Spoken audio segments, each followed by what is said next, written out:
Olá, seja bem-vindo a mais um estudo no canal Clamando no Deserto. Nós temos a opção também no WhatsApp, no Telegram, no Spotify e também no blog clamandonodeserto.com.br. Nesse estudo nós vamos estudar a objeção 6 do livro Respostas a Objeções, de Francis Nichol. Ok? Seja muito bem-vindo. Te convido para uma oração inicial, assim como nós fazemos, uma inicial e uma final, e daremos continuidade ao estudo então. Obrigado, Senhor, por mais uma vez podemos aprender da Tua Palavra. Nos auxilie que tudo que fizermos seja para a Tua glória e não nossa. Nos perdoe por nossas falhas e pecados. Imploramos em nome de Jesus. Amém.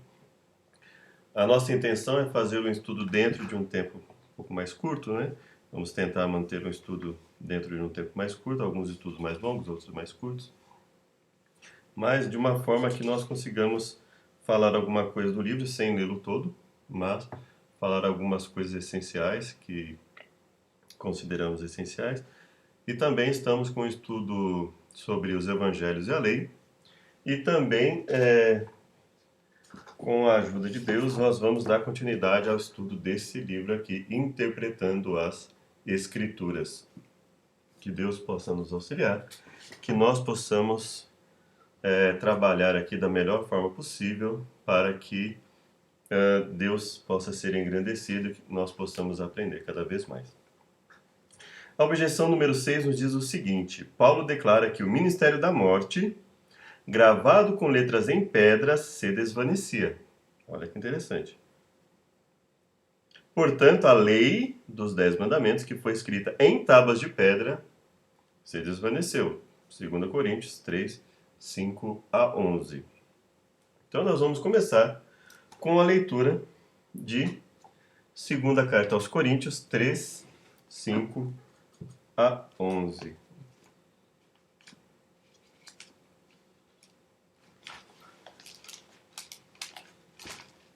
E aí nós vamos dar a continuidade com a leitura do livro, né? E a partir daí... Passei aqui. 3, 5 a 11. Vamos ler. Eu acredito que seria interessante ler aqui a partir do capítulo 2, no verso 15, tudo bem? E aí eu acredito que fique mais fácil de nós entendermos esse contraste entre vida e morte. Pois para Deus somos o bom cheiro de Cristo, tanto nos que se salvam como nos que se perdem. Para estes, certamente cheiro de morte para a morte. Ou seja, para estes quem? Para aqueles que se perdem. Ou seja, para aqueles que não aceitam a palavra de Deus. Mas para aqueles, quem são aqueles? Aqueles que se salvam. Para aqueles que se salvam, somos o bom cheiro de vida para a vida. Mas para essas coisas, quem é idôneo? Nós não somos, como muitos, falsificadores da palavra de Deus. Antes, falamos de Cristo com sinceridade, como de Deus na presença de Deus. Agora nós entramos no capítulo 3. Começamos outra vez a louvar-nos a nós mesmos? Ou necessitamos, como alguns, de cartas de recomendação para vós? Ou de recomendação de vós? Ou seja, ele está falando, nós precisamos de alguma carta escrita diante de todo o nosso testemunho, diante de tudo que nós fazemos, diante de todo o nosso trabalho, nós precisamos de uma carta de recomendação? Vós sois a nossa carta, escrita em nossos corações, conhecida e lida por todos os homens. Então, basicamente, é isso que ele fala. Olha, o nosso trabalho é a nossa carta de recomendação. Já é manifesto que vós sois a carta de Cristo, ministrada por nós, e escrita não com tinta, mas com o Espírito do Deus vivo, não em tábuas de pedra, mas nas tábuas de carne do coração. Então veja, ele fala,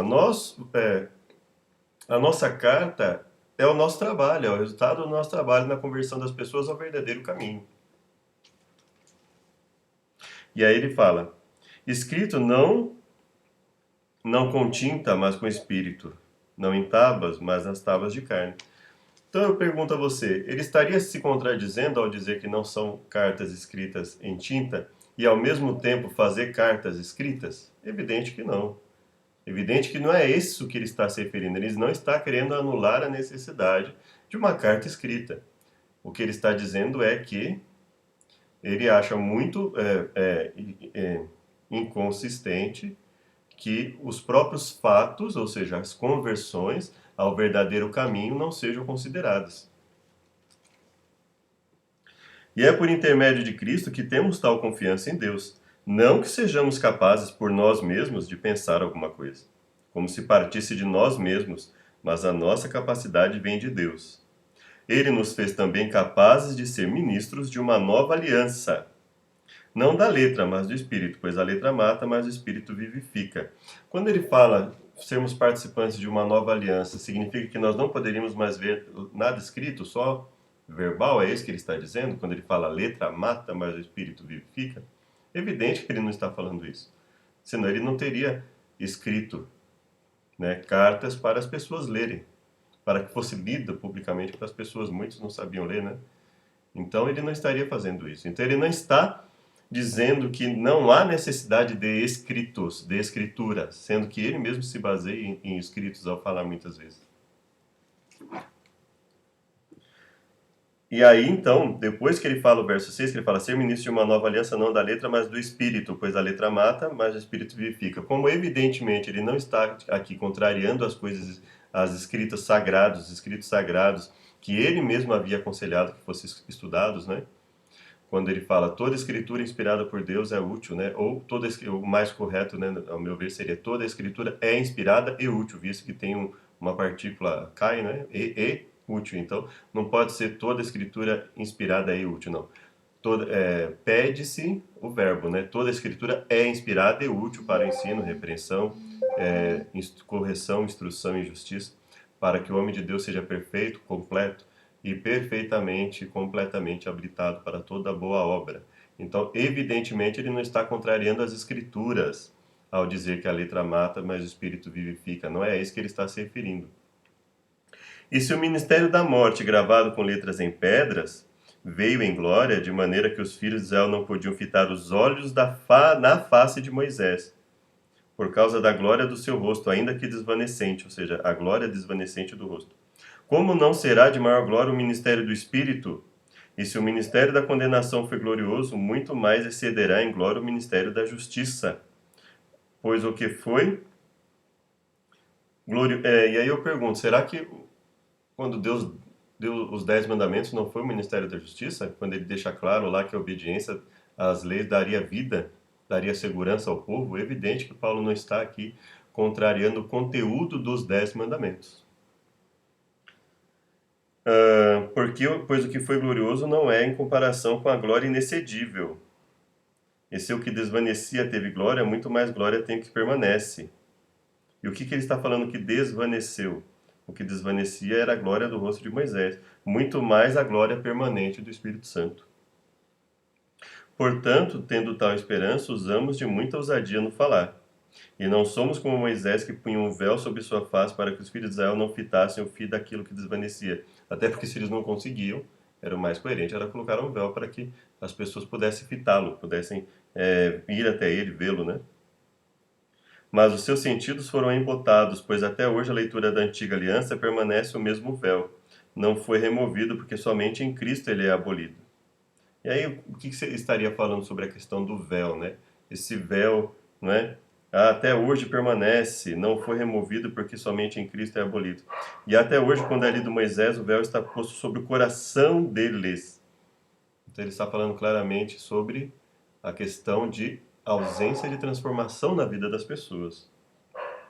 Mas quando um deles se converte ao Senhor, então o véu lhe é retirado. Ora, o Senhor é o Espírito, e onde há o Espírito do Senhor, aí é a liberdade. Mas todos nós, com o rosto descoberto, refletindo a glória do Senhor, somos transformados de glória em glória, na mesma imagem, como pelo Espírito do Senhor. E aí começa o capítulo 4. Pelo que, tendo este ministério, segundo a misericórdia que nos foi feita, não desfalecemos. Pelo contrário, Rejeitamos as coisas que por vergonha se ocultam. O que seria ocultado por vergonha? Será que ocultaria-se por vergonha o mandamento que diz não terás outros deuses diante de mim? Se ocultaria por vergonha o mandamento que diz não farás para ti imagem de escultura, nem do que há em cima do céu, no céu, nem embaixo na terra, nem do que há debaixo da terra? Não lhe darás culto? Não terás outros deuses diante de mim? Não dirás o nome do Senhor teu Deus em vão, porque o Senhor não terá por inocente o que tomar o seu santo nome em vão? Será que é isso que ele está falando, que se oculta? Vamos ver. Não andamos com astúcia, nem falsificamos a palavra de Deus. Antes recomendamos-nos à consciência de todos os homens, na presença de Deus pela manifestação da verdade. Mas se o nosso evangelho ainda está encoberto, para os que se perdem está encoberto, nos quais o Deus desse século cegou os entendimentos dos incrédulos, para que não lhe resplandeça a luz do evangelho da glória de Deus, da glória de Cristo, que é a imagem de Deus. Pois não nos pregamos a nós mesmos, mas a Cristo Jesus, o Senhor. E nós mesmos somos vossos servos por amor de Deus. Pois Deus que disse, das trevas resplandecerá a luz, é quem brilhou em nossos corações para a iluminação do conhecimento da glória de Deus, em face de Jesus Cristo. Temos, porém, esse tesouro em vasos de barro, para que a excelência do poder seja de Deus e não de nós. Em tudo somos atribulados, mas não angustiados, perplexos, mas não desanimados, perseguidos, mas não desamparados, abatidos, mas não destruídos, levando sempre por toda parte o morrer do Senhor Jesus no nosso corpo, para que a vida de Jesus se manifeste também nos nossos corpos. E como foi a vida de Jesus? E assim nós, e como foi e como é a vida de Jesus na vida de um cristão? E assim nós que vivemos estamos sempre entregues à morte por amor de Jesus, para que a vida de Jesus se manifeste também em nossa carne mortal, de maneira que em nós opera a morte, mas em vós a vida. E temos, portanto, o mesmo espírito de fé. Como está escrito, criei, por isso falei. Também nós cremos, por isso falamos. Sabendo que aquele que ressuscitou ao Senhor Jesus nos ressuscitará também por Jesus e nos apresentará convosco. Tudo isso é por amor de vós, para que a graça, multiplicada de muitos, torne abundante as ações de graça para a glória de Deus. Por isso não desfalecemos, ainda que o nosso homem exterior se corrompa, o interior, contudo, se renova de dia em dia. Ou seja, ainda que exteriormente haja problemas, interiormente a busca dele era o quê? De mudança. Portanto, não nos atentamos nas coisas que se veem, mas que não se veem, pois as que se veem são temporais, e as que não se veem são eternas. E aí, ele fala no capítulo 5, verso 11. Assim que, conhecendo o temor do Senhor, tentamos persuadir os homens. O que somos é manifesto a Deus. Espero que nas vossas consciências seja também manifesto. Não nos recomendamos outra vez a vós, mas damos-vos ocasião de vos gloriardes por nossa causa, para que tenhais que responder aos que gloriam na aparência e não no coração. Se enlouquecemos é para Deus, se conservamos o juízo é para vós. Pois o amor de Cristo nos constrange, julgando nós isso. Um morreu por todos, logo todos morreram. Ele morreu por todos para que os que vivem não vivam mais para si, mas para aquele que por eles morreu e ressurgiu. Olha só. Mas para aquele que por eles morreu e ressurgiu. Assim que daqui por diante ninguém conheçamos segundo a carne, ainda que tenhamos conhecido a Cristo segundo a carne, contudo agora já não o conhecemos desse modo. Então, agora vamos aqui, capítulo 6, exortação à santidade. Capítulo 6, verso 11. Ó Coríntios, a nossa boca está aberta para vós, o nosso coração está dilatado. Não estamos retirando o nosso afeto de vós, mas vós está retirando o afeto de nós. Ora, em recompensa disso, falo como a filhos, abri também o vosso coração. Não vos prendai a um jugo desigual com os infiéis, pois que sociedade tem a justiça com a injustiça, e que comunhão tem a luz com as trevas, e que concórdia há entre Cristo e Belial, ou que parte tem o fiel com o infiel, e que consenso tem o templo com os ídolos? O que não faria sentido se quando ele fala do ministério da morte, ele estivesse falando dos 10 mandamentos, porque os 10 mandamentos também falam sobre ídolos. Pois vós sois santuário do Deus vivente, como Deus disse, neles habitarei, e entre eles andarei, e eu serei o seu Deus, eles serão o meu povo. Pelo que saí do meio deles, apartai-vos, diz o Senhor. Não toqueis nada imundo, e eu vos receberei. Eu serei para vós pai, e vós serei para mim filhos e filhas, diz o Senhor Todo-Poderoso. Ora, amados, visto que temos tais promessas, purifiquemo-nos de toda a impureza, tanto da carne como do espírito, aperfeiçoando a nossa santificação no temor de Deus. E aí nós vamos ver que depois Paulo fala algumas coisas sobre santificação. Né? Ele vai lá em Romanos, capítulo 1, versos 29 a 32, e ele vai falar um pouco sobre a questão da santificação e o que ele considera como pessoas que são dignas de morte. Qual morte ele está falando? Da morte de ser apedrejado, assim como no passado? Não. Dignos de morte no sentido de que são pecadores deliberados, voluntários, que são dignos de morte no sentido de que eles não podem ter o perdão de Deus enquanto permanecerem daquela forma sem se arrependerem. Então vamos lá ler algumas partes do livro. Examinemos o que Paulo realmente disse. Na introdução da passagem que está diante de vós, Paulo declara aos irmãos de Corinto. Eu já havia lido, né? 2 Coríntios 3, 2 e 3, em que ele fala que nós somos a carta, né? Os conversos ou convertidos são a carta de Deus. E aí ele faz esse contraste de tábuas de pedra, tábuas de carne. E aí ele fala então dos versos 7 a 13. Aqui está uma série de contrastes, visando não tanto diminuir a antiga dispensação como glorificar a nova. Paulo sempre fez um esforço deliberado para provar que Cristo e seu ministério são a resplendente glória diante da qual a glória espiritual dos tempos anteriores empalidece. Esse argumento, por meio de contraste, distingue principalmente o livro de Hebreus, o qual foi escrito para os crentes judeus que, antes de aceitarem a Cristo, tinham pensado que a glória de Sinai e o ministério da lei divina sobre os sacerdotes e dirigentes judeus eram a última palavra em glória celestial. Os contrastes que Paulo procura fazer são essencialmente os mesmos que os contrastes entre a antiga e nova aliança. Ministério da morte versus ministério do espírito, ministério da condenação versus ministério da justiça, a letra mata versus espírito vivifica, foi glorioso versus excede em glória, se desvanecia versus permanece. E aí então, vamos ler aqui. Numa simples figura de linguagem, a lei é chamada morte e condenação. Em certa ocasião, no tempo de Eliseu, os filhos dos profetas se reuniram com ele em torno de uma panela grande, em que haviam cozido certas colossíntidas silvestres. Evidentemente, as colossíntidas eram venenosas, porque um daqueles que estavam comendo gritou: morte na panela. Ele queria dizer, é claro, que havia algo na panela que causaria a morte, substituindo causa por efeito. Paulo havia dito aos coríntios: o aguilhão da morte é o pecado e a força do pecado é a lei. Isto é, se não fosse a lei de Deus que condena aqueles que a violam, não haveria pecado e nenhuma morte como penalidade pelo pecado, porque não há lei, onde não há lei também não há transgressão.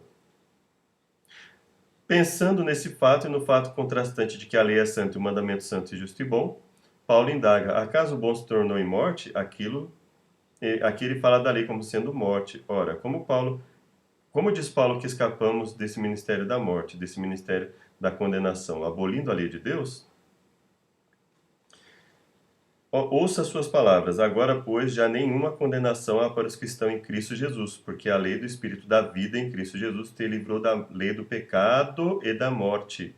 Porquanto que for impossível a lei, no que estava enferma pela carne, isso fez Deus enviando o seu próprio Filho em semelhança de carne pecaminosa e no tocante ao pecado, e com efeito condenou Deus na carne o pecado, a fim de que o preceito da lei se cumprisse em nós, que não andamos segundo a carne, mas segundo o Espírito. E o que Paulo fala que é andar segundo o Espírito? É só você pegar o conteúdo dos 10 mandamentos e comparar com o que ele fala em relação a andar na carne e andar no Espírito. E aí você vai ver que, evidentemente, ele não está falando sobre o conteúdo da lei, ele não está falando sobre a anulação dos mandamentos.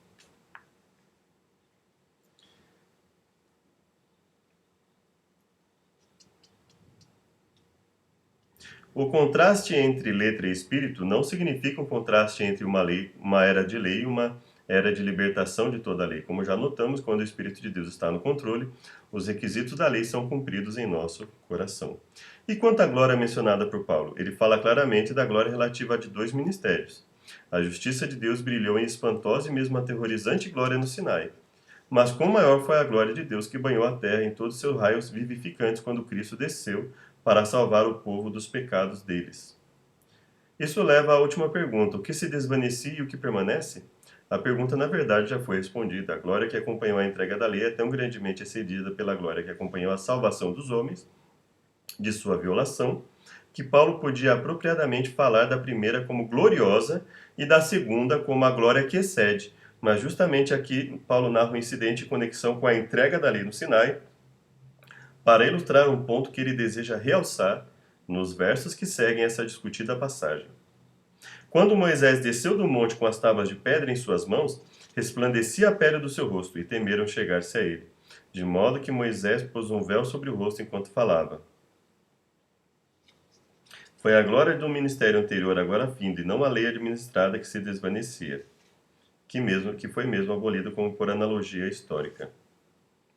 Bem observam Jameson, Fawcett e Brown em seu comentário bíblico quando fazem essa observação geral em seus comentários sobre 2 Coríntios 13:3. A lei moral dos 10 mandamentos, sendo escrita pelo dedo de Deus, ainda é tão obrigatória agora como sempre, mas ponha mais espírito de amor no evangelho do que na letra de uma obediência servil e em uma espiritualidade mais plena e mais profunda. Agora nós vamos dar continuidade aqui a um ponto interessantíssimo. Não é? Primeiro nós vamos falar aqui da aliança, né? Aqui o subtítulo na Bíblia Thompson Contemporânea, no capítulo 12 de Hebreus, né?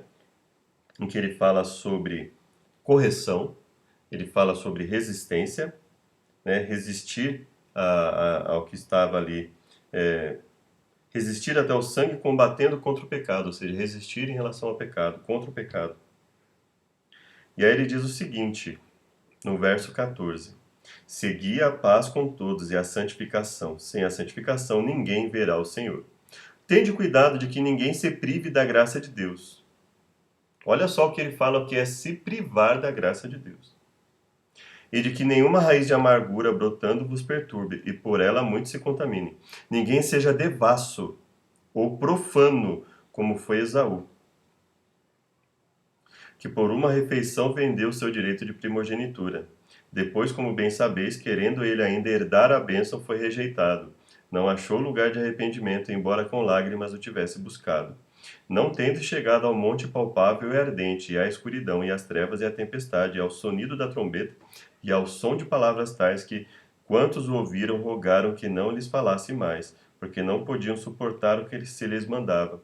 Se até um animal tocar o monte, será apedrejado. O que ele estava falando aqui? Sobre um momento solene e terrível ali da entrega dos mandamentos. Mas tendo chegado ao monte Sião e à cidade do Deus vivo, a Jerusalém celestial e aos muitos milhares de anjos, a universal assembleia e igreja dos primogênitos inscritos nos céus, tende chegado a Deus, o juiz de todos, e aos espíritos dos justos aperfeiçoados. Jesus, o mediador de uma nova aliança, e ao sangue da aspersão, que fala melhor do que o de Abel. Vede que não rejeiteis ao que fala. Se não escaparam aqueles que rejeitaram o que sobre a terra os advertia, quanto menos escaparemos nós se nos desviarmos daquele que nos adverte lá dos céus? Então a sua voz abalou a terra, mas agora ele prometeu, dizendo: ainda uma vez abalarei, não só a terra, mas também o céu. Ora, esta palavra, ainda uma vez, mostra a remoção das coisas abaláveis, como coisas criadas, para que as inabaláveis permaneçam. Pelo que, tendo recebido o reino que não pode ser abalado, retenhamos a graça. Veja que mais uma vez ele fala da graça em contexto com a obediência, pela qual sirvamos a Deus agradavelmente com reverência e santo temor, pois nosso Deus é Deus consumidor. Agora vamos lá para Romanos, capítulo 1, como nós dizemos, né? Veja só, capítulo 1, verso 28 em diante. E como eles não se importaram de ter conhecimento de Deus, ele, Deus, os entregou a um sentimento pervertido para fazerem coisas inconvenientes. E agora veja o que ele diz ser perversão e inconveniência. Estando todos cheios de iniquidade, prostituição. Prostituição tem a ver com o quê? quando ele fala em prostituição aqui. Malícia, avareza, maldade, inveja, homicídio. Opa, homicídio, né? Ele fala da inveja. A inveja tem a ver com o quê? Com a cobiça. Ele fala sobre o homicídio. Ele fala sobre a prostituição, que nos remete a quê? Nos remete, inclusive, à questão do adultério, que Jesus, inclusive, ampliou, né? São murmuradores, detratores, aborrecedores de Deus, injuriadores. Olha só a injúria, a questão da injúria aqui, não é? Soberbos, presunçosos, inventores de males, desobedientes aos pais e mães. Olha aqui, mais um mandamento relacionado ao quê? O que é desobedientes a pais e mães, se não desonra pai e mãe? Veja, se não há necessidade de honrar pai e mãe, então isso aqui cairia por terra. São nécios, infiéis dos contratos. O que é um infiel no contrato? Quando você faz um contrato com alguém, você está baseado na confiança. Então, um infiel no contrato é uma pessoa que mente. E o infiel no contrato, ele quer levar uma vantagem que é indevida. Então, ele está fazendo o quê? Ele está furtando alguém, né? Então, infiel no contrato é uma pessoa que mente e furta. Sem afeição natural, irreconciliáveis, sem misericórdia. E agora o que ele fala dessas pessoas? Veja que nós vemos vários mandamentos aqui relacionados aos 10 mandamentos. E aí ele fala: embora tenham conhecimento da justiça de Deus, que são dignos de morte, os que tais coisas praticam, não somente as fazem, mas também aprovam os que as praticam. Então aqui está claro que, primeiro, Paulo não estava falando ali a respeito, na questão do ministério da morte, sobre o conteúdo dos mandamentos. Ele estava falando a respeito do quê? Da condenação a que aquelas pessoas estariam sujeitas. Nós também podemos entender que o que era o ministério da morte? Quem obedecia morria? Não. Quem desobedecia voluntariamente, quem fosse lá e publicamente fosse pego em uma desobediência, ou seja, Deus estava falando sobre o pecado deliberado. E aí, a esses era dada a condenação, a morte. E aqueles que obedeciam? Deus falava, aqueles que obedeciam claramente, que aqueles que buscavam obedecer, o mandamento representava vida. Então, o mandamento em si mesmo, ele iria ser o ministério da vida para aqueles que buscassem obedecer em sinceridade de coração, e seria o ministério da morte para aqueles que voluntário e deliberadamente viessem a desobedecer. Isso é o que o contexto bíblico nos revela. Então não há por que considerar que o mandamento em si acabaria, o mandamento em si fosse algo que não correspondesse à justiça de Deus. Pelo contrário, Deus justamente considera isto quando Moisés chega até ele e fala assim: não faria justiça o juiz de toda a terra? Se referindo à questão de agir com misericórdia com as pessoas, né? Então veja que a Bíblia não está dizendo que o mandamento em si era prejudicial, nunca disse isso. A Bíblia jamais, se você olhar a Bíblia, ela não vai dizer isso. E Paulo, obviamente, não teria autoridade para dizer isso, até porque o próprio Jesus disse que não era assim. Então, eu espero que nós tenhamos conseguido mais uma vez esclarecer a questão de mais um ponto na Bíblia, né? A questão do ministério da morte ali, em que Paulo usa a expressão ministério da morte gravado com letras em pedra. E alguns remetem isso ao conteúdo do mandamento, sendo que a Bíblia fala que o conteúdo do mandamento era para trazer vida. Não só fala expressamente, como ao olharmos o conteúdo dos 10 mandamentos, nós vemos que ele é para trazer o quê? Vida, ordem, organização, prevenção, atitude de coerência das pessoas. Então vejo que não há por que considerar o ministério da morte como conteúdo dos 10 mandamentos. Mas sim, o ministério da morte, quando nós lemos na Bíblia, ou seja, Deus estabeleceu: o pecador voluntário morreria ali apedrejado ou por outra forma de morte, mas ele morreria, ele seria levado ali até um local específico e seria morto. Esse era o ministério da morte, o pecador deliberado voluntário. Então, veja que usar essa figura que Paulo utilizou ali em que ele está claramente ali fazendo um contraste entre a letra mata, o espírito vivifica, evidentemente não se referindo não está ali desqualificando os livros escritos ali, ele não está, né, desqualificando as escrituras, os livros que foram escritos no decorrer do tempo para o povo de Deus. Assim como ele também não está dizendo que a lei em si, a lei em si é algo prejudicial ao ser humano, não, pelo contrário. Né? Tanto que em Romanos 1, 29 a 32, dentre outras passagens, ele fala claramente que Deus quer a nossa obediência, quer a nossa santificação. Então é isso que nós temos, que precisamos ter em mente para que isso possa ficar claro no nosso entendimento bíblico. E que Deus nos abençoe a todos, que nós possamos, mais uma vez, entender a mensagem de Deus para a nossa vida e que esse estudo possa ser produtivo para a nossa reflexão, para nosso aprendizado bíblico. Gostaria de te convidar para mais uma oração. Obrigado, Deus, por estarmos na tua companhia, esteja conosco, nos auxiliando, nos fortalecendo em tudo que fizermos. Nos perdoe por nossas falhas e pecados, nos auxilie e nos fortaleça, nós imploramos em nome de Jesus. Amém. Seja muito bem-vindo, seja muito bem-vinda e até nosso próximo estudo.